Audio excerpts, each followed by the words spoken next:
Hello and welcome back to Libib's booktube channel. My name is Kaylin and today I am going to be talking about a topic that I have been thinking about for like the past week as I've been reading with Spookathon and trying to finish another book that has taken me a little over a month now to finish, even though I love and adore it. Today's topic that I wanted to discuss is me rating books and how do I rate books and why do I rate books and everything about rating books. Why do I like rating books? I like rating books to look back on. Like there's been, since I started my Goodreads way back in the day, I go back and I tend to look at all the old books that I used to read and be like, yeah, no, that was definitely like a 1-star read, or that was a 5-star read, or even just to go back within the past year to think about all the books I've read since now and kind of how my feelings have changed upon the books. I like to review and reflect of the book and if I still agree with that rating. I also love it to rate in half stars, and that's why I love the Libib app so much, because I love rating in half stars because not every book is going to be a 4-star or a 3-star. I like rating in half stars as well because like sometimes a book is all right but it's not quite a 4-star, and that's where the 3.5-star comes in, and I really like rating that way because then I know it's not just a really good book or like an alright book, it's like right in the middle where 3 and 4 is at. That's why I like rating in half stars. I don't know if anyone else really likes rating in half stars, but I do, and that's why I love using the Libib app because half stars, holla. So how do I rate books? People rate books differently, and this is gonna be my take on rating books. At one point, I really wanted to do like a thumbs up or a thumbs down, but then I'm like, no, like that just can't happen. I have like 2 options or like a 3rd option, and it doesn't make sense to me, so that's why I like rating in stars and half stars. So this is kind of like my whole review from 5 to 1, and so I'm going to start off with my 5-star reviews and why I rate book 5 stars. I think it is magnificent. It is a showstopper. I loved everything about it. It made me feel certain feelings that I've never felt before. It was absolutely flawless. I didn't find anything wrong with it. 5-star to me is really hard to come by, which I'll talk a little bit more later, but it's just awesome, magnificent, and it's just something that hasn't been done before, and that's what I like about it. Next up is 4 stars. These books are pretty great. They're all right. They may have a few flaws. They don't give me that full like 10 out of 10 would highly recommend. This was amazing, mind-blowing, awesome book. It's close, but no cigar. So that's why it is 4. 4.5 stars is like really, really close, but there's always something that just makes me like dock half a star. But 4 stars, in my opinion, is still a very, very good book for me and more of an average rating for me as well because I don't really rate books 5 stars. When I rate a book 3 stars, it's just an average read for me. Yeah, it was great. Yeah, it had flaws. Yeah, it was just all right. There's nothing too awesome about it. There was nothing too horribly wrong with it. It's just right in the middle.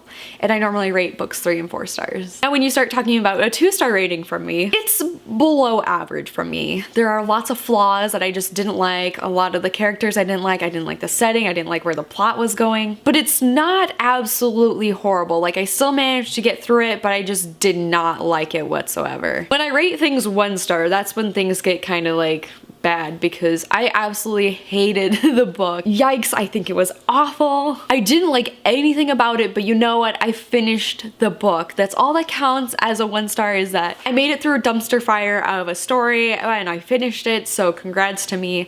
I got another book going to my Goodreads goal, which is great, and my yearly goals, which is great, but other than that, I think it's just awful, horrible, whether it be the characters, whether it be the plot, whether it be anything else in between, the cover, anything. It's just 1 stars. I hate giving them out, and I rarely do, but when I do, it's on a book that I really, really don't like. It's just a stinker of a book, and I just bleh.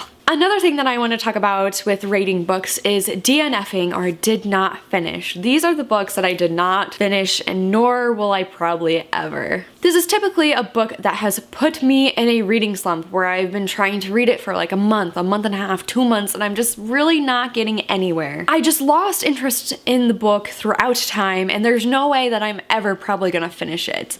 A couple of examples of that is Stephanie Perkins' There's Someone Inside Your House. I DNF'd that last fall, but I recently picked it up this fall and actually read and enjoy it, and I finished it, which is a rare case for me.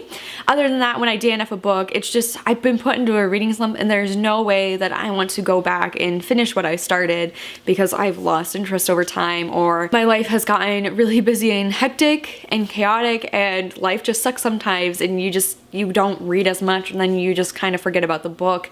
You don't really forget about it, but it's just there on your shelf and you're like, nah, I don't want to read you anymore. And a good example of that would be A Crown of Midnight by Sarah J. Maas. I originally started that back in like 2015, 2016, somewhere around there. It was the fall that I moved out to Montana. I started it and I still have not finished it, and it's still sitting on my bottom shelf. There's a bookmark in it where I was currently left off. Will I ever finish this series? I don't know. Will I ever finish the book?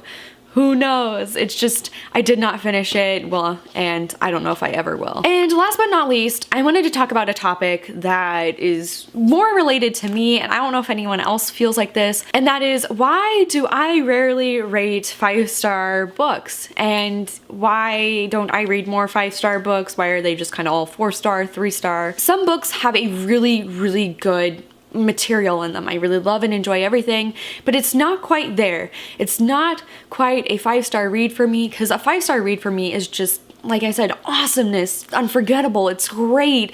Sometimes it's very relatable to me. I love it so much. But some books are just not quite there, and I come along a lot of them, and it's just a personal thing. But when I do give a 5-star review or rating to a specific book, that book has just floored me. It's just great, it's amazing, it's wonderful. And let me grab a book real quick. I recently read Fake Blood this week for the Spookathon, and everything I loved about this book was just great. It was middle grade, there wasn't a lot of text in it, but the illustrations were magnificent. The context in this, the references, it was just so dang good, and I loved every single part of it, and I want to reread it already, and that is a 5-star review or 5-star rating from me. It's just a book that is just magnificent and amazing, and I can't stop thinking about it. I can't stop wanting to rave about it. I just want to tell everyone how magnificent this book is. Or like the Merciless series, that's another one of my favorite series that I think, had to set the book down real quick. I think it's just a magnificent book, and I want everyone to read it. A 5-star, it's just like, please read this book. Anyways, that is going to be it for today's bookish video. How do you guys rate and review books? Let me know in the comment section down below. Do you use like the 1 to 5 stars? Do you rate out of 10 to 1 stars? Do you give thumbs up, thumbs down? Let me know. Anyways, that's gonna be it. Don't forget to hit like and subscribe. And anyways, I will see you guys next Thursday for a new bookish video.